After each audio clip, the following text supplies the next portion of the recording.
tua voz eu quero, e neste mesmo som. E as palmas vocês, irmãos. Está com a oportunidade. Saúde, meus amados irmãos, com a paz do nosso Senhor, Salvador Jesus Cristo. Amém. Benditos. Graças a Deus por essa mais oportunidade, estamos aqui. Deus. Para ver o que Deus vai falar aqui pelas Escrituras. Tem que examinar as Escrituras, porque tu dás nela tem a vida eterna. Glória a Deus. A semana não foi muito boa para mim, porque eu perdi um amigo, fui matado. E eu não tive tempo de nem ler muita coisa aqui não. Mas eu creio que o Espírito Santo está presente. E ele pode falar nos corações de cada um de nós aqui essa tarde. Glória a Deus. Todos nós conhecemos a história do povo de Deus na terra, já desde o princípio. A partir do momento que Deus mandou José subir ao Egito, e ali José conversando com o faraó, pediu que pudesse trazer o pai dele, Jacó, e seus irmãos para a terra do Egito. Assim o faraó permitiu que trouxesse toda a sua família para o Egito, para subir ao Egito, para ali habitar. E era quase 70 almas, e ali habitaram o povo de Deus, na qual veio se multiplicando. José veio aparecer, seus irmãos, e o povo hebreu, o povo de Deus multiplicou grandemente ali no Egito, a qual o faraó que estava naquela época não conhecia mais José, se sentiu oprimido, se sentiu constrangido, falando que aquele povo poderia se rebeliar contra os egípcios e tomava todo o Egito para eles. Então ele fez o quê? Começou a afligir o povo de Deus, começou a apertar as condições para os filhos de Deus. E os filhos de Deus começou a clamar a Deus ali de tal maneira que Deus do céu escutou o clamor deles, na qual o Senhor Deus levantou um libertador chamado Moisés, e ele com mão forte libertou o povo do Egito.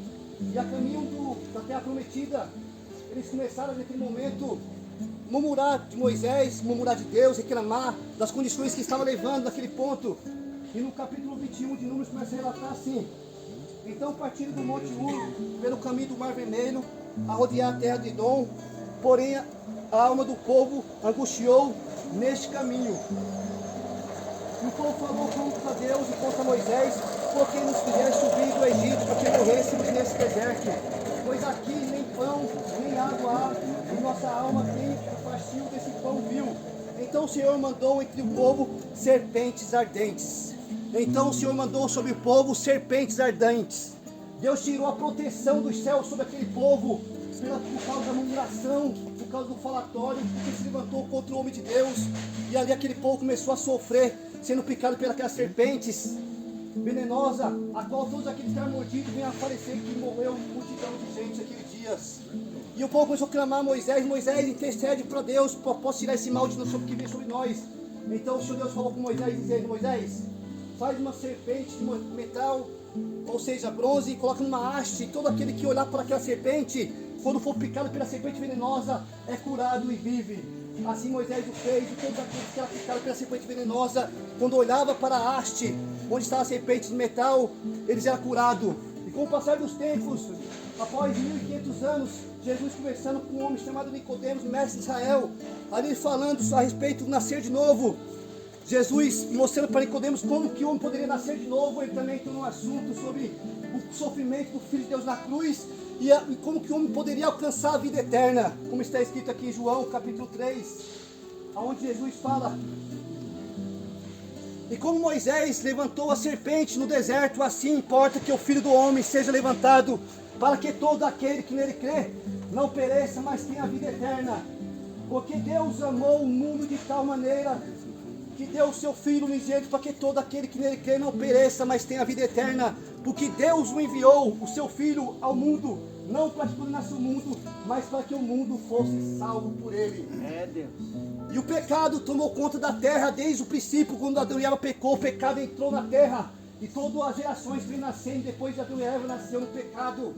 E Jesus conversando com Nicodemos aqui, não sei se Nicodemos entendeu, ou ele estava no dia da crucificação de Jesus no pé da cruz, e ele entendeu que Jesus está falando, que se olhar para Jesus, não aquela cruz de madeira, mas para a cruz que era Cristo, o homem passa a ser liberto das picadas de Satanás que gera o pecado, aonde gera a morte. Todo aquele que recebe Cristo como seu Salvador em seu coração passa a ter vida e vida com abundância. Glória a Jesus. E esse é o propósito de Cristo, apresentar não somente para Nicodemos, mas para gerações futuras. Porque Ele próprio falou, ainda tenho muitas coisas para vos dizer, mas não puder exportar agora. Por isso Ele deixou o Espírito Consolador na igreja, para nos trazer as mensagens do Espírito para edificação, para exortação, para convencer o homem do pecado, da justiça e da dor. Quem convence o homem dos nossos caminhos tortuosos, daquilo que não agrada a Deus, é o Espírito Santo. E assim Ele tem nos apresentado de uma forma diferente, se fazendo maldito no madeiro, para que as bênçãos de Abraão, desde o princípio que Abraão também era gentil, nos alcançasse, nós agora gentios, todas as promessas, nós que não éramos filhos, mas passamos a ser filhos, porque Jesus vem para que eram os teus, e os teus não receberam, mas todos aqueles que receberam, deu-lhes poder de ser chamados filhos de Deus. Glória a Deus. E vós sois bem-aventurado, que nasceu na nação cujo Deus é o Senhor, nação escolhida por Deus, aonde o cristianismo predomina, aonde nós servimos um Deus vivo e eterno, um Deus que está sentado no alto sublime trono e tem cuidado por essa geração. Vós sois escolhidos, sois chamados filhos de Deus agora. Vós não nasceu no Oriente Médio, mas nasceu no Brasil. Mas são os verdadeiros filhos, os filhos da promessa, não os filhos da escrava. Quem é os filhos da promessa? É a descendência de Abraão por Sara. São os filhos da promessa. É aqueles que vão herdar todas as promessas na qual o seu Deus derramou sobre a vida daqueles que crê em seu nome e entrega a sua vida para Ele. E Ele possa fazer uma vida de renovo, de santificação. Basta a gente olhar para Jesus, como está escrito, olhando para Jesus. Lá eles olharam para a serpente de bronze e era curada. Hoje nós temos de olhar para Jesus, autor e consumador da fé, para que nossas enfermidades espirituais possam ser curadas, para que nós possamos enxergar, não somente com os olhos carnais, mas também com os olhos espirituais. Não ouvir somente com ouvidos carnais, mas com o ouvido espiritual, para que possa entender e compreender a vocação de Deus para cada um de nós, o propósito de Deus tem na vida de cada um. Glória a Jesus. Não deixar ser trocado pelas propostas de Satanás que esse mundo oferece, mas cada um abraça o propósito dele, o propósito de Deus que tem na vida de cada um aqui. Cada um, Deus tem um propósito nessa vida.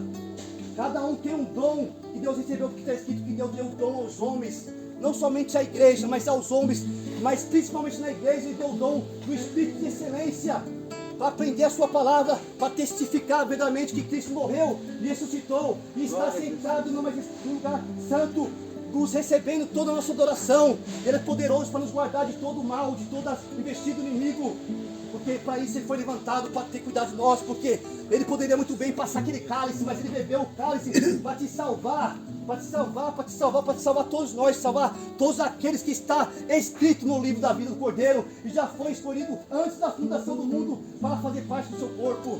Glória a Deus. E como está escrito em 1 Coríntios capítulo 1, versículo 10, o Espírito Santo fala, a partir do versículo 9, não tentamos a Cristo como algum deles também tentaram e pereceram pelas serpentes. E não murmureis como também algum deles murmuraram e pereceram pelo destruidor. Ora, tudo isso sobreveio como figura e estão escritas para aviso nosso, para que já são chegados os tempos dos fins dos séculos. 2020 foi um ano atribuloso, 2021 foi um ano atribuloso, vamos entrar em ano 2022 atribuloso, mas eu creio que na mesa de ninguém aqui faltou o pão para comer. Glória a Deus. Porque Deus, Ele cuida dos seus filhos. E eu creio que se apertar daqui para frente, Deus vai cuidar, porque a palavra que também tem que cumprir, porque está escrito que é uma aflição como nunca houve. Mas também está escrito em Apocalipse 3:10, como guardaste a palavra da minha paciência, eu também hei de guardar na hora de tentação, que há de vir sobre todos que habitam na terra. Nós que estamos principalmente, queremos sentir somente coisas boas, bonança, mas esquecemos que a palavra tem de ser cumprida na terra. É grande aflição, é coisas terríveis que vai acontecer na terra. E nós temos que estar preparados para isso quando esse dia chegar, suportar, saber passar, como a igreja primitiva, nossos irmãos do passado. Eles não fizeram como os nossos pais do passado, murmuraram, reclamaram, mas sim, eles entregaram a sua vida a ponto que Paulo e Silas estavam presos, tinha acabado de levar mais de 39 chicotadas nas costas, estavam presos, e aí eles louvavam a Deus, bendizendo o santo nome, mesmo nas dores. Muitos perderam na arena, perderam o pescoço, foi cerrado, queimado, mas eles não negaram, não deixaram de testemunhar que Cristo verdadeiramente reina. Assim somos nós, num pequeno descuido, pequena prova, já começamos a murmurar, reclamar. Isso Deus fica irado, Deus se irou aqui, mandou serpente venenosa. Hoje Deus pode me mandar na sua casa uma enfermidade para provar você, provar aquela pessoa que está murmurando. Eu sou o Deus da providência, o Deus que resolve todo problema. Basta de confiar nesse Deus, o Deus que ressuscitou Lázaro depois de 4 dias. ressuscitou o filho da viúva de Naim e fez muitas outras maravilhas. Esse mesmo homem chamado Jesus Cristo de Nazaré é o que está sobre cuidando das nossas vidas, como está escrito em Atos capítulo 12, que nenhum outro há salvação a não ser nesse nome, Jesus Cristo de Nazaré. Glória a Deus. Somente Ele que nos salva, que nos liberta, que nos leva para o céu e que nos santifica. E como está escrito, seguir a paz. Muitos querem chamar seguidores pelas redes sociais, YouTube, quer milhões, mas esquece de seguir a principal pessoa. Aquele que leva ele para o céu, que santifica a vida dele, que dá para ele a vida eterna, que se chama Jesus Cristo de Nazaré, que o seu nome está acima de todo nome. Nós temos de seguir Jesus. Glória a Deus. E a paz e a santificação, porque sem a qual ninguém verá Deus. E para encerrar, eu agradeço a oportunidade e que o Espírito Consolador continua convosco. E como está escrito em Timóteo 2, capítulo... Timóteo 2, capítulo... Se eu não me engano aqui... Capítulo 5. Porque há um só Deus, é um só mediador entre Deus e os homens, Jesus Cristo, o homem. Esse é o nosso Salvador.